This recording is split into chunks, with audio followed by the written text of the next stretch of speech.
ನನಗೇನೋ ದೀಕ್ಷಾ, ಅವಾಗಿನ ನೆನೆಸ್ಕೊಂಡ್ರೆ ಹಬ್ಬ ಅವಾಗ ಮಾಡೋದೇ ಚಂದ ಅನಿಸುತ್ತೆ. ಇವಾಗ ಮಾಡೋ ಹಬ್ಬ ಏನಪ್ಪ, ಏನೊಂದಿಷ್ಟು ಖುಷಿನೇ ಇರಲ್ಲ ಅನಿಸುತ್ತೆ ನಿಜವಾಗ್ಲೂ. ಬರೀ ಮಾಡ್ಕೊಂಡು ನುಂಬೋದು ಹೋಗೋದು ಬರೋದು ಅಷ್ಟೇ. ಅವಾಗೆಲ್ಲ ಎಷ್ಟು ಖುಷಿ ಇರ್ತಿತ್ತು ಹಬ್ಬ ಅಂದರೆ ಅಲ್ವೇ. ಬರ್ರಿ ಮತ್ತೆ 4 ಜನನೂ ಹೋಗಿ ಚೌಕ ಬರಾಡೋಣ. ಏನು ವರ್ಷ ಬರಲ್ಲ, ನಾವೇ ಮೂವರೂ ಚೌಕ ಬರಾಡೋಣ ಬಾ ಹೋಗಿ. ಅಯ್ಯೋ ಅವಾಗಿಂದಕ್ಕೂ ಇವಾಗಿಂದಕ್ಕೂ ಬಿಡುತ್ತೆ ಅಕ್ಕ. ಆವಾಗ ಏನೋ ಒಂದು ಜೊತೆ ಬಟ್ಟೆ ತಂದರೆ ನಮ್ಮಪ್ಪ ನಮ್ಮಮ್ಮಯ್ಯ ಎಷ್ಟು ಖುಷಿ ಆಗೋದು.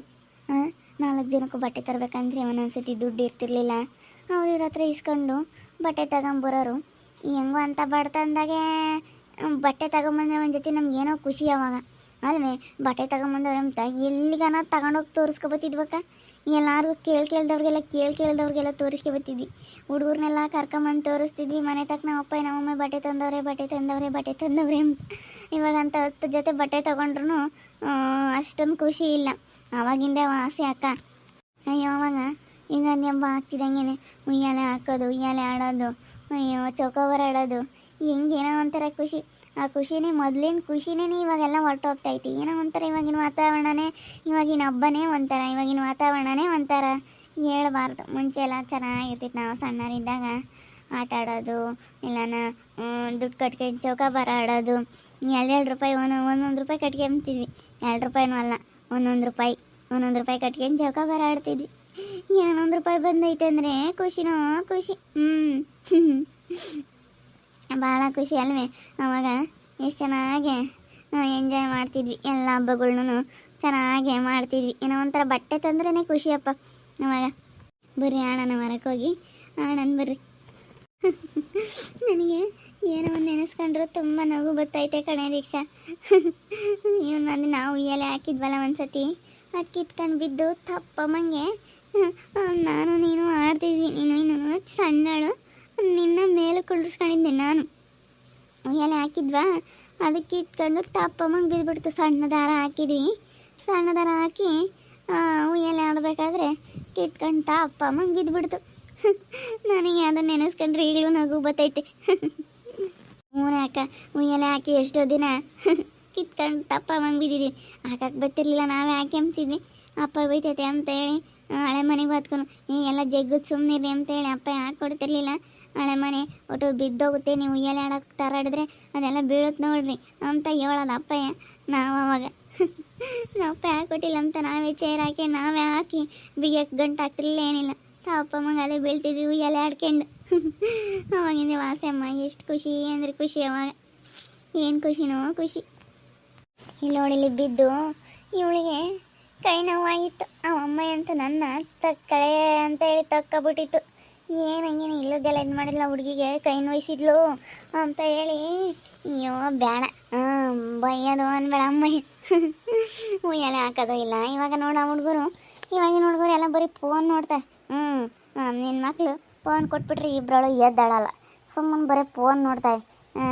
ನಮ್ಮ ಸಂಗೀತರ ಮಗ ಅವನು ಹೊಸನು ನೋಡು ಬರೀ ಇಲ್ಲಾಂದರೆ ಟಿ ವಿ ನೋಡ್ತಾರೆ, ಇಲ್ಲಾಂದ್ರೆ ಫೋನ್ ನೋಡ್ತಾರೆ. ಫೋನ್ ಸಿಕ್ಬಿಟ್ರೆ ಮುಗೀತು ಅವ್ರಿಗೆ. ಫೋನ್ ನೋಡಿದ್ದೆ. ಇವಾಗೆಲ್ಲ ಅವೆಲ್ಲ ಆಟಗಳೆಲ್ಲನ ಯಾರು ಆಡಲ್ಲ. ಚೌಕಾಬಾರ ಆಡಿರ್ಬೋದು, ಉಯ್ಯಾಲೆ ಹಾಕ್ಯಂಡು ಆಡೋದು. ಈ ಹುಡುಗರು ಫೋನ್ ಸಿಕ್ಬಿಟ್ರೆ ಸಾಕು, ಫೋನ್ ಒಂದೇ. ಮೊದಲಿನ ಕಾಲ ನಮ್ಮ ಕಾಲನೇ ವಾಸಿ ಆಗಿತ್ತು ತಗ. ನಮ್ಮ ಕಾಲದಾಗೇ ಚೆನ್ನಾಗಿತ್ತು ಎಲ್ಲದರಲ್ಲೂ ಅಷ್ಟೇ. ಆವಾಗಿನ ಕಾಲನೇ ಸರಿ ಪ್ರತಿಯೊಂದರಲ್ಲೂ. ಈಗ ಹಬ್ಬದಲ್ಲಾಗಿರ್ಬೋದು, ಒಂದು ಆಟದಲ್ಲಾಗಿರ್ಬೋದು, ಊಟದಲ್ಲಾಗಿರ್ಬೋದು, ಎಲ್ಲನೂ ಮೊದಲಿನ ಕಾಲನೇ ಸರಿ. ಯಾಕೆ ನೀನು ಏನೇ ಅನ್ನೋ ಎಷ್ಟು ಸತಿ ಹೇಳ್ತೀವಿ ಮೊದಲಿನ ಕಾಲನೇ ಚಂದ ಅಂತ.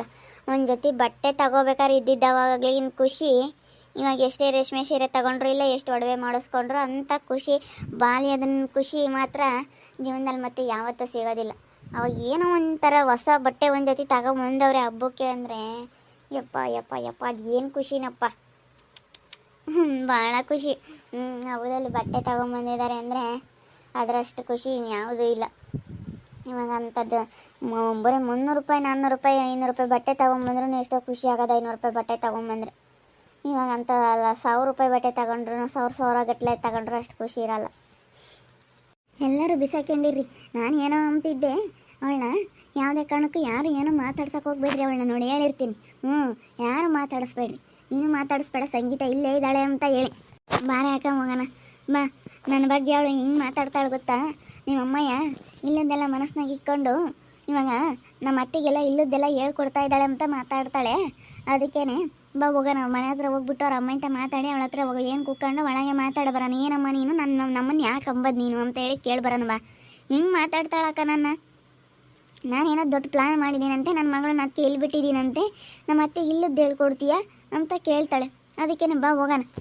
ಮೊನ್ನೆ ನನಗೂ ಫೋನ್ ಮಾಡಿದ್ಲು, ನಾನು ನನ್ನ ತಂಗಿ ಬಗ್ಗೆ ಹಂಗೆಲ್ಲ ಮಾತಾಡಬೇಡ, ಯಾವುದೇ ಕಾರಣಕ್ಕೂ ಹಂಗೆ ಮಾತಾಡಿದ್ಯಾ ನೀನು ಏನಾನ ಹೇಳಿದ್ಯಾ ಅಂದ್ರೆ ನಾನು ನಂಬೋದಿಲ್ಲ. ನನ್ನ ತಂಗಿ ಹೆಂಗೆ ಅಂತ ನನಗೆ ಚೆನ್ನಾಗಿ ಗೊತ್ತೈತೆ. ನೀನು ಏನೋ ಒಂದು ಮಾತು ಹೇಳೋದಾಗಲಿ ನಿನ್ನ ಏನೋ ಅಂಬೋದಾಗಲಿ ಅದೇನೋ ಮಾಡಬೇಡ, ನನಗೆಲ್ಲ ಗೊತ್ತೈತೆ ಅಂತೇಳಿ ನಾನು ಹೇಳಿದ್ದೀನಿ. ಸುಮ್ಮನೆ ಏನಾನ ಮಾಡ್ಕೊಂಬಿಡೋಣ ಸುದ್ದಿ ಯಾಕೆ. ಅಲ್ಲ ಇವಳು ಗೊತ್ತಿದ್ಲಂತ ಈ ಹುಡುಗಿನ ಆಗ್ಲೆಲ್ಲ ಬೈಯೋದು ಆಗ್ಲೆಲ್ಲ ಮಾಡ್ತಾಳಂತ. ಅದಕ್ಕೆ ಹೋಗಿ ಬರೋಗ್ರಿ ಹರ್ಷಿತಾ, ನೀನು ಹರ್ಷಿತಾ ಅವ್ರ ಮನೆಗೆ ಹೋಗಿ ಅದೇನು ಮಾತಾಡ್ಕೊಂಬರೋಗ್ರಿ, ಹೋಗಿ ಅವ್ರ ಅಮ್ಮಗೆ ಹೇಳಿ ಬರೋಗ್ರಿ. ಹಿಂಗೆ ಮಾಡೋದಾದ್ರೇ ನಮ್ಗೆ ಇಷ್ಟ ಆಗಲ್ಲ, ಎಷ್ಟ್ರಾಗಿರ್ಬೇಕು ಅಷ್ಟ್ರಾಗಿರ್ಬೇಕು, ನೀನು ಹಿಂಗೆ ಇಷ್ಟನ ಮಾಡೋದು ಒಳ್ಳೇದಲ್ಲ ಅಂತೇಳಿ ಹೇಳ್ಬರೋಗು. ನಾನೇನೋ ಅಂದ್ಕೊಂಡಿದ್ದೆ, ಏನು ಅಂತಾಳಾಗಿ ಹೇಳೋಳು ಇಷ್ಟನ ಮರ್ಯಾದೆ ಇಲ್ದಂಗೆ ಆಡ್ತಾ ಇದ್ದಾಳಲ್ಲ. ನಾನೇನೋ ಬಿಡು ಹೋಗ್ಲಿ ಅಂತ ಸುಮ್ಮನಾಗಿದ್ದೀನಿ. ನಾನೇನಿಲ್ಲ ತಿರ್ಗ ಕಾಪಳ ಕೇಳಿ ಬಾರಿಸ್ಬಿಡ್ತೀನಿ. ನನ್ನ ಸುದ್ದಿಗೆ ಏನಾದರೂ ಬಂದುಬಿಟ್ರೆ ಅವಳು ಹುಡುಗರ ಸುದ್ದಿಗಾಗಲಿ ಹೇಳು. ಒಳ್ಳೆಳು ಅಂತಂದರೆ ಜಾಸ್ತಿ ಇದು ಮಾಡ್ತಾ ಇದ್ದಾಳೆ ಯಾಕನ್. ಅದೇ ಮತ್ತೆ ನಾವೆಲ್ಲ ಬಂದಿರೋದು ಕರ್ದ ಸಹಿಸ್ಕೊಂಬಲ್ಲ ಕಣಮ್ಮ. ಅವಳು ಹಬ್ಬ ಅಂದಮೇಲೆ ಬರ್ತಾರಪ್ಪ, ಬಂದು ನಮ್ಮ ಪಾಡಿಗೆ ನಾವು ಇಲ್ಲಿ ಇರ್ತೀವಿ. ಅದಕ್ಕೆ ಹೊಟ್ಟೆ ಉರ್ಕೊಂಡ್ರೆ ಬೆಳಗ್ಗೆ ನಮ್ಮ ಸಮರ್ಥನ ಕರಿಯಾಳು. ಅದಕ್ಕೆ ನನಗೆ ಅದೇ ಕರ್ಕೊಂಬಂದೆ. ಬೇಡ ನೀನು ಊಟಕ್ಕೆ ಕರಿಬೇಡ ಕಣಮ್ಮ, ಅಲ್ಲಿ ಬರೋಲ್ಲ ಅವನು, ಅದೇನು ಡಿಸೈಡ್ ಆಗಿ ಅವ್ರಿಗೂ ಬರೋಲ್ಲ ಅಂತ ಹೇಳಿದ್ದೀನಿ. ಅದೇನು ವರ್ಷಿತ ಹೋಗಿ ಮಾತಾಡ್ಕೊಂಬ ಸರಿನಿ. ಆಗಲೆಲ್ಲ ವರ್ಷಿತನ ಯಾಕೆ ಅಂಬೋದು ಅವಳು. ನಿನ್ನ ಮಗಳನ್ನ ಕರ್ಕೊಂಬಂದಿದ್ಯಾ, ಇಲ್ಲಿ ಬಿಟ್ಟಿದ್ಯಾ, ನೀನು ನಾಟಕ ಮಾಡ್ತೀಯ, ನಿನ್ನ ನಾಟಕ ಎಲ್ಲ ಗೊತ್ತೈತೆ, ಹಂಗೆ ಹಿಂಗೆ ನೀನು ಹಂಗೆ ಮಾಡಿದ್ಯಾ ಹಿಂಗೆ ಮಾಡಿದ್ಯಾ ಅಂತ ಮಾತಾಡ ಅಂತ ಮಾತುಗಳೇ.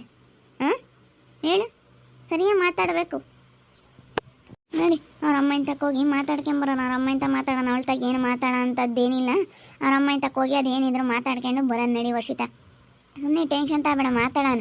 ಈ ನಮ್ದು ಖುಷಿಯಾಗಿರ್ಬೇಕಾದ್ರೆ ಅವಳ ಬಗ್ಗೆ ಏನು ಹತ್ಲಾಗಿ. ನಾನು ಸುಮ್ಮನೆ ಆಗಿದ್ದಾಗ ಹಾಳೇನೆ 2 ಸತಿ ಬೈಕೊಂಡಿರೋದು. ಅವತ್ತೊಂದು ದಿನ ಹಿಂಗೆ ಬೈಲಂತೆ ಇವಳಿಗೆ, ನೀನು ನಿಮ್ಮಮ್ಮ ಎಷ್ಟು ನಾಟಕ ಆಡ್ತೀರಾ, ನಿಮ್ಮಮ್ಮ ಹಂಗೆ ಹಿಂಗೆ ಅಂತ ಬೈಲಂತ. ನಾನು ಬೈಸ್ಕೊಂಡು ಸುಮ್ಮನಿರೋಕ್ಕಾಗಲ್ಲ ಅಕ್ಕ, ನನ್ನ ಸ್ವಾಭಿಮಾನಿ. ಏನೇ ಅಂದ್ರೆ ನಾನು ಯಾರು ತಗೊಂಡು ಬೈಸ್ಕೊಳಕ್ಕಾಗಲ್ಲ. ನನ್ನ ಯಾರಾದರೂ ಬೈದಿದ್ದಾರೆ, ಯಾರಾದರೂ ನನಗೆ ಅಂದಿದ್ದಾರೆ ಅಂತಂದ್ರೆ ನಾನು ತಿರುಗಿಸ್ ಮಾತಾಡ್ಬೇಕು ಅಷ್ಟೇ ನಾನು. ಅಷ್ಟೇ, ಯಾರು ಏನೇ ಹೇಳಿ. ಸರಿ ಆಯಿತು ನೋಡಿ. ಹಿಂಗೆ ಅಂದರೆ ನಾಳೆ ಹೊತ್ತಿನಾಗ ಇನ್ನೊಂದು ಮಾತಾಡ್ತಾಳೆ. ಅದೇ ಮತ್ತೆ ನಾನು ಏನು ಅಂತ ತಿಳ್ಕೊಂಡಿದ್ದೆ, ಅವಳು ಇಷ್ಟ ಅಂದೆಲ್ಲ ಮಾತಾಡ್ತಾಳೆ ಅಂದಮೇಲೆ ನಾವು ಸುಮ್ಮನಿರಬಾರ್ದು. ಅದಕ್ಕೆ ಸುಮ್ಮನಿರಬೇಕು. ಅವಳು ತೆಗಿಯೋಕೆ ಅನ್ನಿಸ್ಕೋಬೇಕು. ಅವಳದೇನೇನು ತಿಂದಿದ್ದೀವಿ, ಅವಳದೇನೇನು ತಿಂದಿದ್ದೀವಿ ನಮ್ಮ ಯಾಕಂಬೋದು. ಒಳ್ಳೆಯರಲ್ಲ 4 ಜನ ಹೆಣ್ಣುಡುಗರು ಒಳ್ಳೆಯರಲ್ಲ ಅಂತಾಳಂತೆ, ಎಲ್ಲರ ತಗೋ ಬೈಕೆಂಬ್ತಾಳಂತೆ. ಅದಕ್ಕೇನೆ ನಾಲ್ವರು ಹೋಗ ನಡೀರಿ ಕೇಳೋಣ. 4 ಜನ ಹೋಗಿ ಅದೇನಮ್ಮ ನಿಂದು, ಅದು ಯಾಕೆ ಮಾತಾಡೋದು, ಏನು ತಿಂದಿದ್ದೀವಿ ಇಂದ ಅಂತೇಳಿ ಕೇಳೋಣ ನಡಿ. ನನ್ನ ಹಂಗೇನೆ ಇಲ್ಲಿ ಇರೋಳು, ಅವಳು ಪ್ಲಾನ್ ಮಾಡ್ಯಾವಳೆ ಅಂತ ನನ್ನ ಅಂಬೋದು, ನಮ್ಮ ವರ್ಷಿತನ ಅಂಬೋದು ಹಿಂಗೆ ಮಾಡ್ತಾಳಂತೆ. ಅದಕ್ಕೆ ಎಷ್ಟು ಬೇಜಾರಾಗಣ ಹಂಗೆ ಮಾತಾಡಿರಿ. ನಡೀರಿ 4 ಜನ ಹೋಗೋಣ, ನಾವು ಕೇಳೋಣ ನಡಿ. ನಾವೇನು ತಿಂದೀವಮ್ಮ, ನಮ್ಮನ್ನು ಯಾಕಮ್ಮ ನಿನ್ನ ಬೈಕೆಮ್ಮನು, ನೀನೇನು ನಮ್ಮನ್ನು ನಂಬ್ಕೊಡ್ದು ಅಂತ ಹೇಳಿ ಮಾತಾಡೋಣ ನಡಿ. ನೀನು ತಂದಿರೋದೇನಾದರೂ ಕೇಳಿದ್ವಾ ನಾವು, ನಿಮ್ಮಮ್ಮ ಕೊಟ್ಟಿರೋದೇನಾದರೂ ಕೇಳಿದ್ವಾ ಅಂತ ಕೇಳೋಣ ನಡಿ. ಅದೇ ಮತ್ತೆ ಬರ್ರಿ ಕೇಳೋಣ. ಕೇಳಿದ್ರೆ ಮತ್ತೆ ಸುಮ್ಮನಾಗೋದಿಲ್ಲ ಅಂದರೆ ಅವಳು ಇನ್ನೊಂದು ಮಾಡ್ತಾಳೆ. ನಾಳೆ ಹೊತ್ತಿನಾಗ ಇನ್ನೊಂದು ಮಾತಾಡ್ತಾಳೆ. ನಮ್ಮ ಹುಡುಗರ್ನಾಗ್ಲಲ್ಲ ಅಂದ್ಬಿಟ್ರೆ ನನಗೆ ಸಿಟ್ಟು ಬರುತ್ತೆ. ಬಿಡು ಹೋಗ್ಲಿ ಅಂತ ಹೇಳಿ ಒಂದು ಮಾತು ಅನ್ಬೇಕು, ಸುಮ್ಮನೆ ಆಗಬೇಕಾಗ್ಲಲ್ಲ. ನಮ್ಮ ವರ್ಷಿತ್ತು ನಂಬ್ತಾ ಇದ್ದಾಳಂತೆ. ಅದಕ್ಕೇನೆ ಅದಕ್ಕೆ ಹೋಗಿ ಕೇಳ್ರಮ್ಮ, ಏನು ಅವಳದೇನೇನು ನೀವೇನು ತಿಂದಿಲ್ಲ ಅಂತ ಹೇಳ್ತಾ ಇದ್ದೀನಿ. ಏನಾದರೂ ನಮ್ಮ ಹುಡುಗರು ಏನಾನ ಅವಳಿಗೆ ಮೋಸ ಮಾಡಿದರೆ, ಏನಾನ ತಿಂದಿದ್ರೆ ಬಿಡಪ್ಪ ಅನ್ಬೋದಾಗಿತ್ತು. ಅವಳು ಏನಂತ ಅವ್ರ ಮನೆಯಿಂದ ತಗೊಂಬಂದಿರೋದು ಏನಾದ್ರು ದುಡ್ಡು ಒಡವೆ ಏನಾದರೂ ಇಸ್ಕೊಂಡು ನಮ್ಮ ಹುಡುಗರು ಏನಾನ ಮೋಸ ಮಾಡಿದರೆ ಮೋಸ ಮಾಡೋರು ಅನ್ಬೋದಾಗಿತ್ತು. ನನ್ನ ಮಕ್ಕಳು ಯಾರಿಗೂ ಏನೋ ಮೋಸ ಮಾಡಿಲ್ಲ. ನೋಡ್ತಾ ಇರಿ, ನೀನೇನಾಗ್ಬೋದಂತ ಮುಂದಿನ ಭಾಗದಲ್ಲಿ ನೋಡ್ತಾ ಇರ್ರಿ. ಹಾಗೆ ವಿಡಿಯೋ ಬಗ್ಗೆ ನಿಮ್ಮ ಅಭಿಪ್ರಾಯನ ಕಮೆಂಟ್ ಮಾಡಿರಿ. ಹಾಗೆ ವಿಡಿಯೋ ಇಷ್ಟ ಆಗಿದ್ದರೆ ಲೈಕ್ ಮಾಡಿ, ಶೇರ್ ಮಾಡಿ. ಇನ್ನು ನಮ್ಮ ಚಾನಲ್ನ ಯಾರು ಸಬ್ಸ್ಕ್ರೈಬ್ ಮಾಡ್ಕೊಂಡಿಲ್ಲ ತಪ್ಪದೆ ಕೊಡಲೇ